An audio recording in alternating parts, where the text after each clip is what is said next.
This back-to-school season, you can count on Whole Foods Market to do the ingredient homework for you. They ban over 300 food ingredients, like high fructose corn syrup, hydrogenated fats, and more. That's comforting when getting ready for back to school. From snacks to the condiments, their standards are truly best in class. Speaking of, their best in class event is happening now, including an unmatched selection of allergy-friendly options without nuts or dairy. Start the school year off right at Whole Foods Market.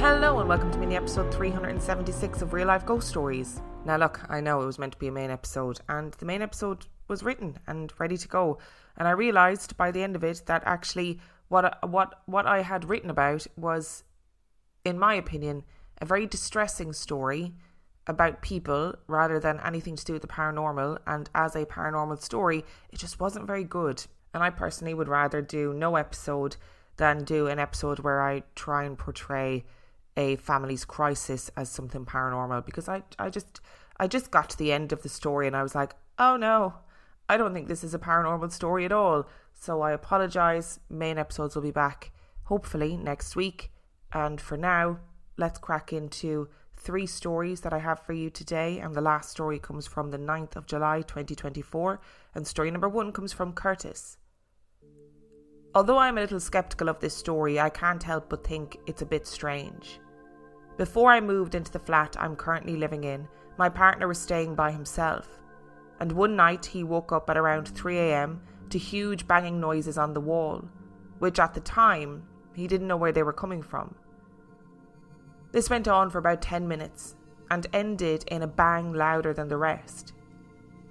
Even the cat, who is a nosy bastard, did not take the offer to go and see what it was. In the morning, he had sent me a picture of one of the photo frames in the bathroom smashed on the floor with one of the screws on the floor, even though I had put 2 in the wall to prevent them from falling off. When I went round, I put the screw back in and tried pulling it out, and that bastard was not moving. A couple of days passed and he was laid in bed watching TV at around 10:30 p.m.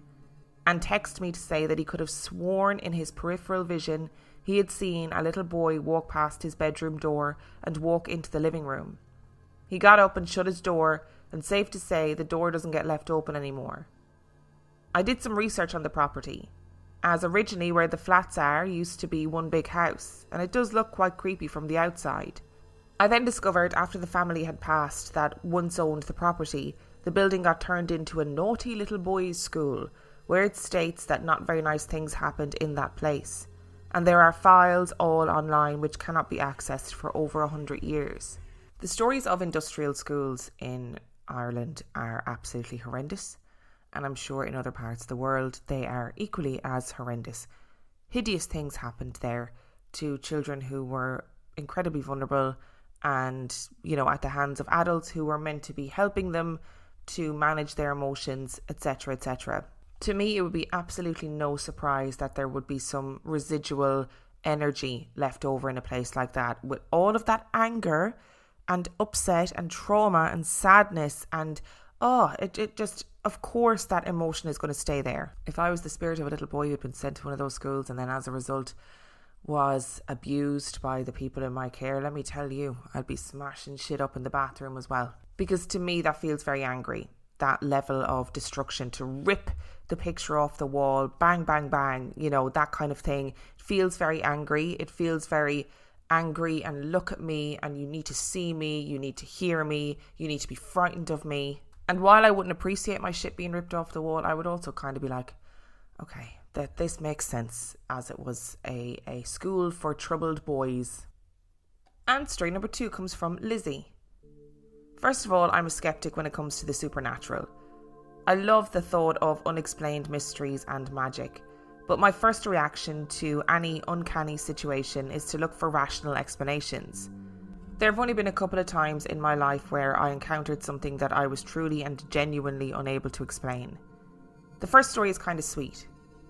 Growing up, my dad had a couple of crested canaries. They're adorable birds with a feathered crest that makes them look like they have bowl-cut hairdos.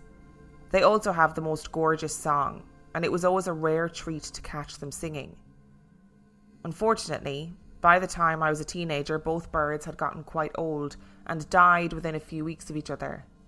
A month or two after the last bird died, I was in the upstairs bathroom brushing my teeth when I heard a canary singing.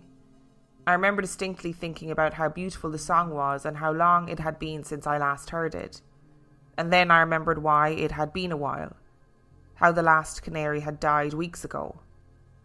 As soon as I had that thought, the bird song stopped. I can't rule out the possibility that I was daydreaming so vividly that I imagined the whole thing. But honestly, I hadn't thought of the birds for a while, and had no reason to be reminded of them while brushing my teeth. I never heard their song again after that day. My second story is a little spookier. My two sisters and I got into ghost hunting in high school, and we sometimes went out after dark to take pictures and hold seances in graveyards. There was a genuinely old graveyard not too far from our house, way out in corn country. Living in the Midwest, anything pre-1950s counted as old, but there were actually a couple of early 19th century graves in this graveyard. They must have belonged to some of the earliest European settlers in the area. Several of the graves were deep, sunken pits, indicating that old coffins had disintegrated and collapsed quite a while ago. The graves were also hidden in the middle of cornfields, so they were only visible in winter when all the corn had been cut back. Needless to say, the spooky ambience was unparalleled, and our paranormal investigations were only more fun because an angry farmer could show up to run us off his property at any moment. Despite that, most of our investigations were total busts, with two exceptions. The first was around Halloween one year. We were conducting one of our seances, just me and my sisters sitting in a circle with a few lit candles asking questions of the darkness. This time we'd borrowed my mom's video camera. Yes, I'm a 90s kid and practically in the grave myself.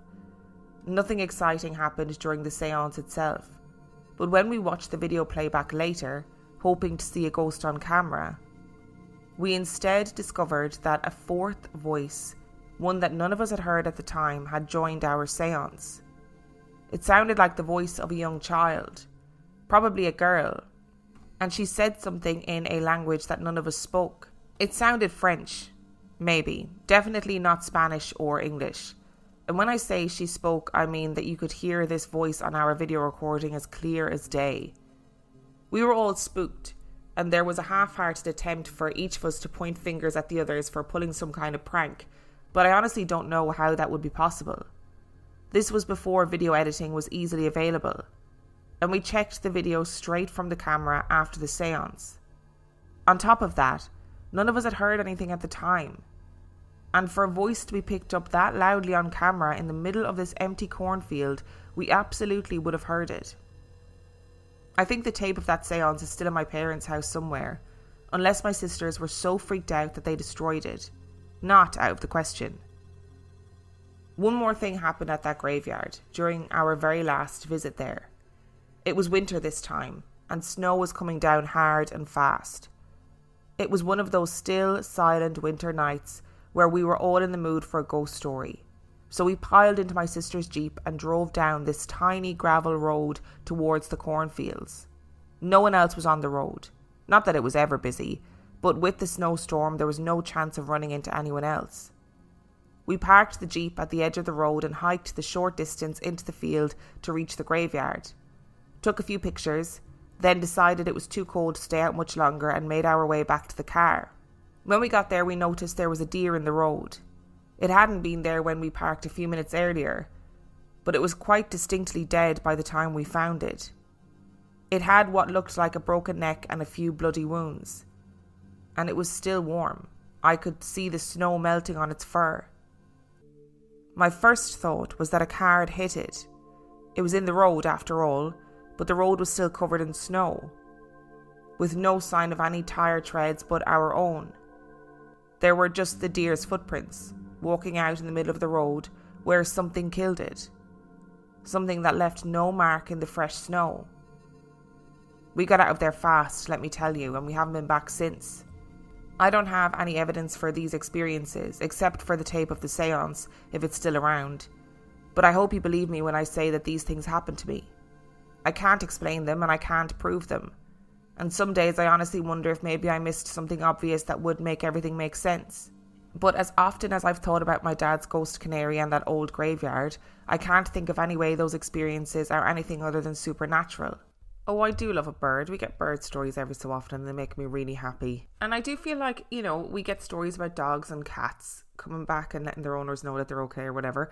Birds are in families for a really long time too. Why not? Why not have birds come back to say, hey, I'm okay. I went to whatever the equivalent of the bird afterlife is. Here's my beautiful song. You know what? A lot of human ghosts could learn from this interaction that you can come back after the dead in a non-horrific way. Sing a nice song. That's way better than hiding somebody's keys or scaring the shit out of them. Unless, of course, you are a terrible singer or choose a really shit song. Actually, I don't know. This plan needs work. And as for the second part of your story, I generally don't miss being a teenager because it was pretty horrific and I didn't know my arse from my elbow and I didn't know what was happening. I was mad. But I also miss this part of being a teenager, having adventures, going off in the middle of the night and being like, oh, let's drive to this abandoned graveyard for fun. And I'm very aware that I could just do that because I'm an adult and I can do whatever I want, but it's not the same. And social convention says otherwise. If you ever do find that video footage of the fourth voice, I would love it if you could screen record it and send it to me, because I'd love to see it. I think this is really fascinating and I would love to know what the language was and what it said. I wonder, was it a response to some of the questions that you were asking? Or I wonder if it was just something random that they were chiming in. I would be absolutely terrified though watching that video back later and realising that voice was there. Because there's a part of you, I think, when you go and do these seance-y bits and whatever when you're a teenager, you don't actually really think that something's going to happen. And you die when they do. If anything does happen, you're shitting yourself. And if this graveyard is isolated and not many people go to it, etc., then maybe whatever is there is clamouring to have its voice heard, to say something, to get some sort of attention. And as for the second part of that story with the deer in the snow, that is the beginning of an Ari Aster horror film. Out in the silent pelting snow and then all of a sudden there's just a dead deer there. I did wonder though, listening to your story, if it's possible that the deer had been injured elsewhere and then had wandered to that part of the road and then dropped down dead. I mean, that seems far more preferable than thinking that something with that left no footprints had killed it and suddenly disappeared or was there lurking in the shadows waiting. I definitely would also have been out of there ASAP. No two ways about it. I have gone away and come back to finish recording this episode. So excuse the violent U-turn into a new topic. But this reminded me, when I went away and I was thinking about the end of this story and the deer, and it made me think of something that I've never done as a topic, but I think about probably too much. Quite regularly, I would say. And that's cattle mutilations or animal mutilations. It's a tricky one, right? Because I don't want to dedicate a whole episode to animals dying, right? Because it's grim, it's a difficult topic, it's not very, there's not much fun you can kind of get out of that conversation, but I always think there is something more to it. I know that there's theories about cattle mutilations and animals dying, about how, enzymes that break down bodies, etc., naturally go for the softest parts first, and that's why certain body parts are often missing, blah, blah, blah. I don't know. Give me a tinfoil hat. I just don't think it explains everything. And this deer story gives me similar vibes. Get back to school ready at Whole Foods Market. The Best in Class event is packed with sales on organic seedless grapes, organic Honeycrisp apples, Applegate deli meat, and more. Start your mornings with 365 by Whole Foods Market organic frozen waffles and better than cage-free eggs. Then put dinner on the table with breaded chicken nuggets, savory swordfish fillets, and fresh salad kits. Make Whole Foods Market your back-to-school destination. Millions of people have lost weight with personalized plans from Noom. Like Evan, who can't stand salads and still lost 50 pounds. Salads generally for most people are the easy button, right? For me, that wasn't an option. I never really was a salad guy. That's just not who I am. But Noom worked for me. Get your personalized plan today at Noom.com. Real Noom user compensated to provide their story. In 4 weeks, the typical Noom user can expect to lose 1 to 2 pounds per week. Individual results may vary.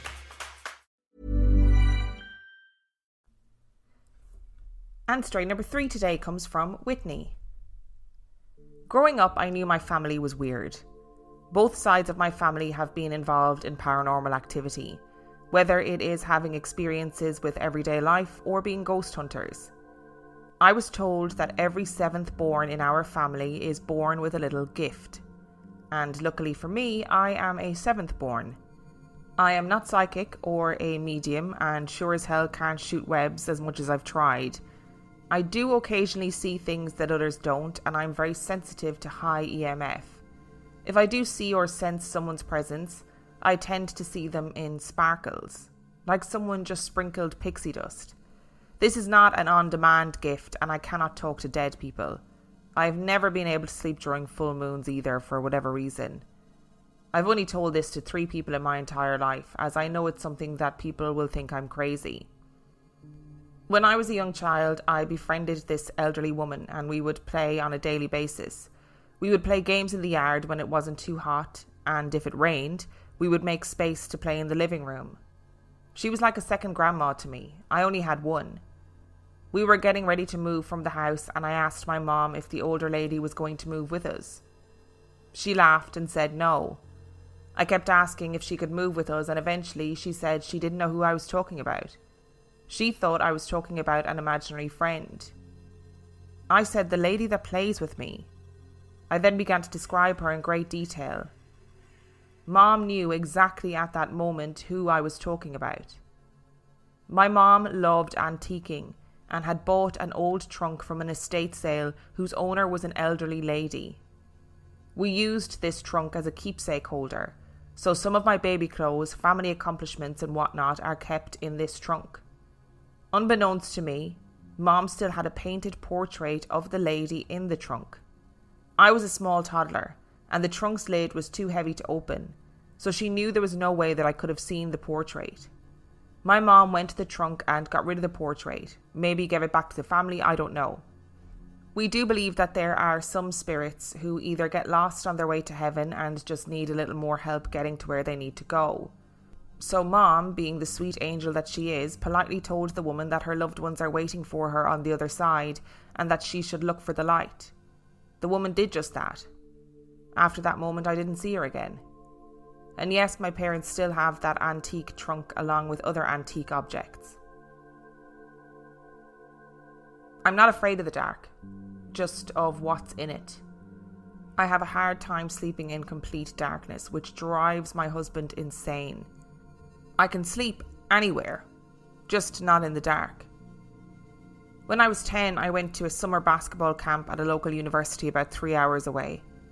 I roomed with a friend in a girls' dormitory, sharing a bathroom with 2 other friends. As we were getting settled in, we would play pranks on each other from the bathroom. We would knock on the connecting door in the bathroom, run to our room, and act like we didn't do it. The first night was like a slumber party. So excited to be there and couldn't wait to hit the basketball court. The second night it was late, and before bed I would turn the bathroom light on and close the door. To make sure we could find the bathroom in case one of the 4 of us needed to use it. In the middle of the night, I heard light knocking from the bathroom. Thinking it was one of my friends playing a prank trying to scare us when they went to the bathroom, I ignored it. The third night, I'm not sure what happened. And to this day, 21 years later, I still don't know. I got in bed after turning the bathroom light on and fell asleep. Normally, if any light changes in a room, it immediately wakes me up. The nightlight goes out, bam, I'm awake. Well, the bathroom light goes out, and I wake up and think, okay, maybe one of the girls turned the light off by accident. No worries, I'll be a big girl and ignore it. Then I heard the knocks. What the fuck? I look up, still laying in bed, and I see the bathroom door is now ajar. I can make out a darker shadow of a girl peeking out of the bathroom. I assume it's one of my friends, so I close my eyes, pretending to be asleep, hoping she will get the hint to go to bed.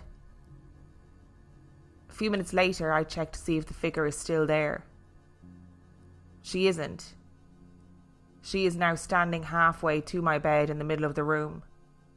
I cannot make out any features, just a pure black solid figure. Now I'm freaked the fuck out. My roommate is laying in her bed. The curtains are drawn with no other light coming in, and this figure is facing me halfway in the room. It's strange to me how we already know that a darker figure in an already dark room is staring at you. I don't feel as if this figure is any danger to us, and I can sense that this figure is curious. Who are we? Why are we in her room? Still, I pretended to be asleep and rolled over with my back to her. Wrong fucking move. After silently panicking and realising that I have someone in my room behind me that I can see, but I can't actually see, I look again. Phew, she's not standing anymore. She's now sitting in the chair at the foot of my bed, staring at me. The only thing I can think to do is pull the covers over my head and just hope it's morning soon. At breakfast, I asked if any of my friends had gotten up in the middle of the night, and none of them did. From the time I was 8 to 12, we lived in a house that I absolutely did not feel comfortable in. It was one of those instances where you get that gut feeling that you should not be here. You have to leave. Sirens in your head just going off. This happened daily. My mom worked night shift, so it was just Dad and I at night growing up. But nighttime was completely different from the daytime. When I would go to bed and my head hit the pillow, I would hear voices. The moment I sat up, they stopped. When I laid back down, the voices started again. It was as if people were having a conversation in another room in the house, and I couldn't make out what they were saying. Many nights I would lay awake listening to the noises and the shuffling of footsteps outside my room going around the house. It would sound like someone shuffling from room to room, peeking in to see who was asleep. I would eventually start to sleep with a TV on so I could drown out the noise and, of course, get in trouble because my parents thought I was watching TV all night long. When I finally told them the issue, we moved not long after. I wasn't the only one who would hear voices. Many times and in different houses, it always happened that my dad would be in the office playing on the computer with headphones on, and my mom and I would be on the couch watching TV. About once a year, we would hear a phantom voice yell, "Wayne!" trying to get my dad's attention. And it would be loud enough for him to hear it over the headphones. The weird thing is that it would be in my mom's voice. My dad would then come into the living room asking what she wanted. Mom and I would just both sit there, staring at each other in bewilderment. There was even one instance where my dad was in the shower, heard the bathroom door open, and Mom would say something to him. Dad would respond and they would have a conversation. The shower curtain would rustle with movement from the open bathroom area where Mom would be getting ready. Dad eventually asked her a question using her name, and the voice responded and said, "I'm not Vicky." Dad threw open the shower curtain to find no one standing there. He ran out of the bathroom completely drenched, still soapy, wrapped in a towel, and said, "We are getting a hotel room tonight." I'm not sure why it would always mimic Mom's voice. It happened so often that we didn't find it spooky anymore. When my mom retired, she said she wanted to build a house and get a dog, and she did just that. My parents had just built this house the way she had dreamed of, and I was so excited to be the first in my new room. About a year later, I was home alone as it was summer break and my parents were at work. I was vacuuming my room when all of a sudden the cord came out of the wall. My room wasn't small, but it wasn't big either, meaning the cord to the vacuum was not taut, and there was no pressure on the cord. The cord was longer than the room was. I thought maybe it had been snagged on something and it came out. I plugged it back in and continued vacuuming. I didn't even get 3 steps into vacuuming and the cord came out again. I took it as a sign that I was not meant to vacuum. This house has big ass windows and a lot of them. My mom worked night shift for 16 years, and when she was retired from that job, she wanted to build a house to have light. For the first several years, we did not have anything on the windows, except our bedrooms. Literally had neighbours calling to ask what we were having for dinner because it looked good. All this to say that during the day, the house was bright inside. One day, I was home alone during the day and was doing chores. The moment I walked into the living room, I see this gigantic, spider-webby white lightning that is floating in midair, stretched across the entire room and into other rooms. In the middle of the day, inside of a house. It lasted for about 10 seconds and vanished just as fast as it came. It was like lightning had just flashed in our living room and froze. You could see pulsating tendrils of electricity going out through the whole thing. I never saw it again, and I have no idea what it was. I thought maybe it was ball lightning, but it was not ball shaped, and took up about 30 foot by 20 foot space. From the research I've done, ball lightning is seen in a grapefruit size. I've been hoping to hear a story about similar phenomenon. One evening, after it was already dark outside and we still had yet to put curtains on the windows, we were all watching TV together. I just so happened to look out the front window from where I was sitting, and I swear to God I saw a dementor outside the window looking in. I called for my mom to come over to witness what I was seeing. Thankfully, she saw exactly what I was seeing. It didn't just hover. It seemed like it was trying to find a way in, going from corner to corner of the window. It was absolutely terrifying until it vanished. This story is something that I find more on the light side of my gift. With our experiences, my family and I were very much understanding that there is paranormal activity in the world, things you just can't explain. I remember being 5 and losing my first loved one, Prince, our black lab. We were inseparable, and I had a hard time understanding why I couldn't see my best friend. One of the beautiful things my mom gave me was that when we lose a loved one, they have to go through orientation when they get to heaven. This takes 3 days. I don't know how she got this number, maybe it was random. But they have to go through orientation where they find out how to use their wings, how to visit loved ones earthbound, see their loved ones who are with them now, and find out where everything is in heaven. It just made sense. But as I got older, 3 days actually turned into something. Anytime a loved one passes away, I have the exact same dream 3 days later. In this very real dream, I wake up in my bed in the morning to the sound of voices in the living room. I go to the living room and find that we are having a family gathering. Everyone is there. As we gather round and make ourselves comfortable, the doorbell rings. I go to answer the door and there they are, our past loved ones. When they come in, they always talk about how well they are doing, how happy they are, and that they aren't in pain. And you can see that they are glowing. It's as if they're saying that everything is all right. And it's just a beautiful dream nonetheless. However, the one dream I didn't want to get was my mom's. My parents were involved in a head-on collision where my mom took the majority of the impact. It was a horrific scene, and one I wish on no one. 4 years later, we are still grieving and still angry that the guilty driver got away with a normal life. I'll spare you my real feelings. As hard as it is, I do love getting her visitation dreams. I don't typically dream. If I do dream, it's either just blackness or a nightmare. The nights I have nightmares, Mom will occasionally pop in and change the subject. We talk like nothing has happened, go shopping, go to dinner, play rummy, or just sit on the beaches of Maui, which was her happy place. I believe these visitation dreams are an easier way for our loved ones to communicate. Other loved ones may find a different way to communicate with their families. Every family has their niche, and it may be as simple as moving keys to be closer to where they are supposed to be, or some other small gesture. I recently heard someone say that when you think of a past loved one, it's because they are talking about you to their friends and family in heaven. I hope that everyone is able to find their niche, to still feel the love of their past loved ones. So going back to the beginning of Whitney's story, I love that your gift that you have received is seeing people, seeing the dead, seeing those who have passed on as like sprinkled pixie dust. How beautiful is that? I do know of another psychic medium who told me that they see people who have passed on like a shimmery light when there's like a presence there, which I also think is very beautiful. I do also love that you were a creepy kid playing with this old woman in the garden. You know, just playing games. How sweet is it as well that old woman befriended you and would play games in the yard and in the living room?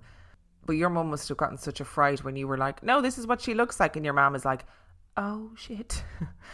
Oh, I know this woman. Oh, no. And it's a very lovely way to deal with it, to just go, it's your time. Your loved ones are waiting for you. Go to the light. See you later. The whole affair feels very civilised. I was, however, deeply disturbed by the little girl peeking around the door in the dark bathroom. And then when you look away and look back, she's standing between your bed and the bathroom door. It's like something out of a horror film. Just no. I know that, as you said, like, it didn't feel like she meant any harm. It felt like she was just thinking, oh, okay, who's in my room? Who are you? Why are you in my room? Which I get it, right? Curiosity, maybe these entities and spirits don't quite realise where they are or that they've passed on, etc. And maybe that's why they're like, oh, this is weird. There's strange girls in my bedroom. But it just is so scary. And I love the universality of people being like, I just basically put my covers over my head and hoped that I would survive the night. And I did. And when I tell you that the bit where your dad was in the shower having a conversation with what he thought was your mum, and then she said, I'm not Vicky, or this thing said, I'm not Vicky, that honestly made my blood go cold. That was so terrifying.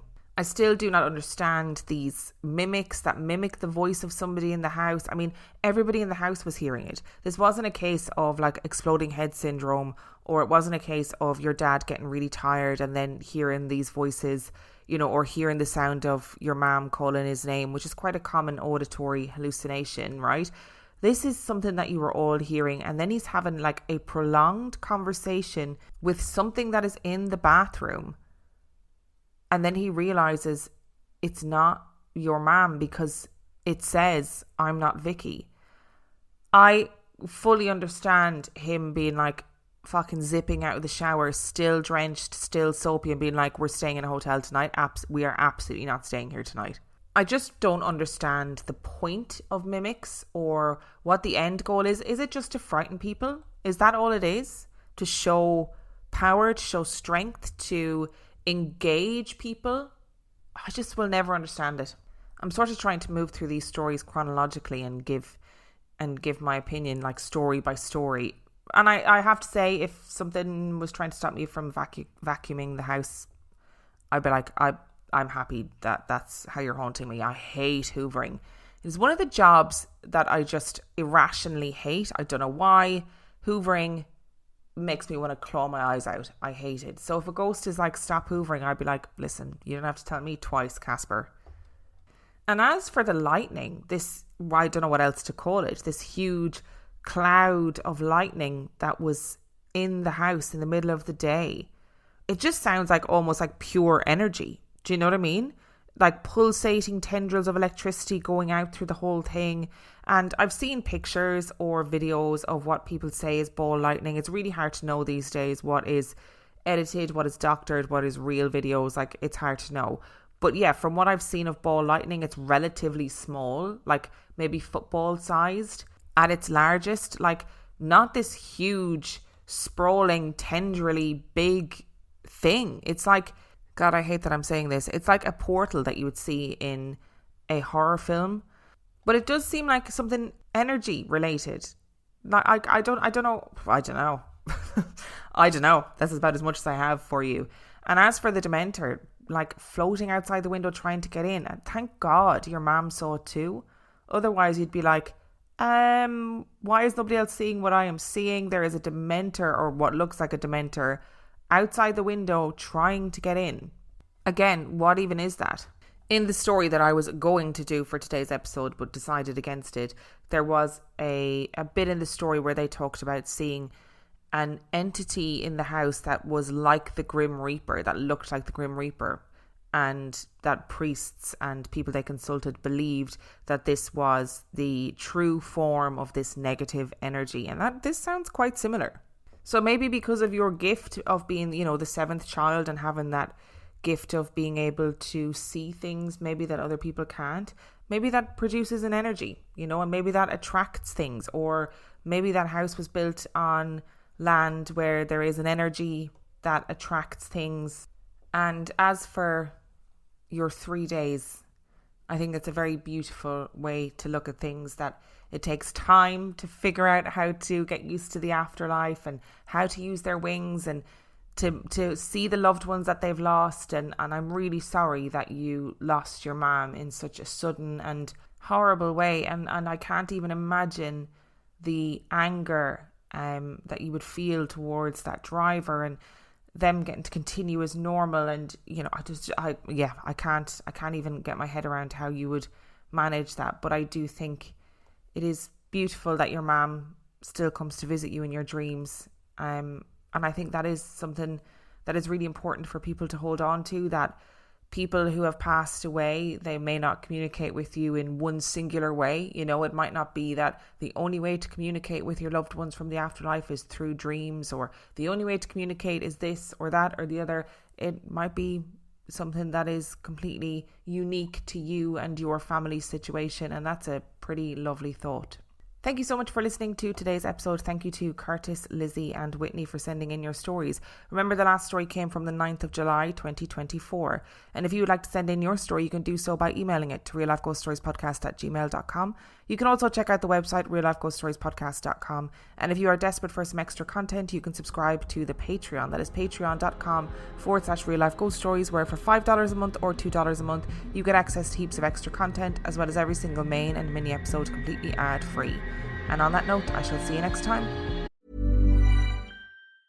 Get back to school ready at Whole Foods Market. The Best in Class event is packed with sales on organic seedless grapes, organic Honeycrisp apples, Applegate deli meat, and more. Start your mornings with 365 by Whole Foods Market organic frozen waffles and better than cage-free eggs. Then put dinner on the table with breaded chicken nuggets, savory swordfish fillets, and fresh salad kits. Make Whole Foods Market your back-to-school destination.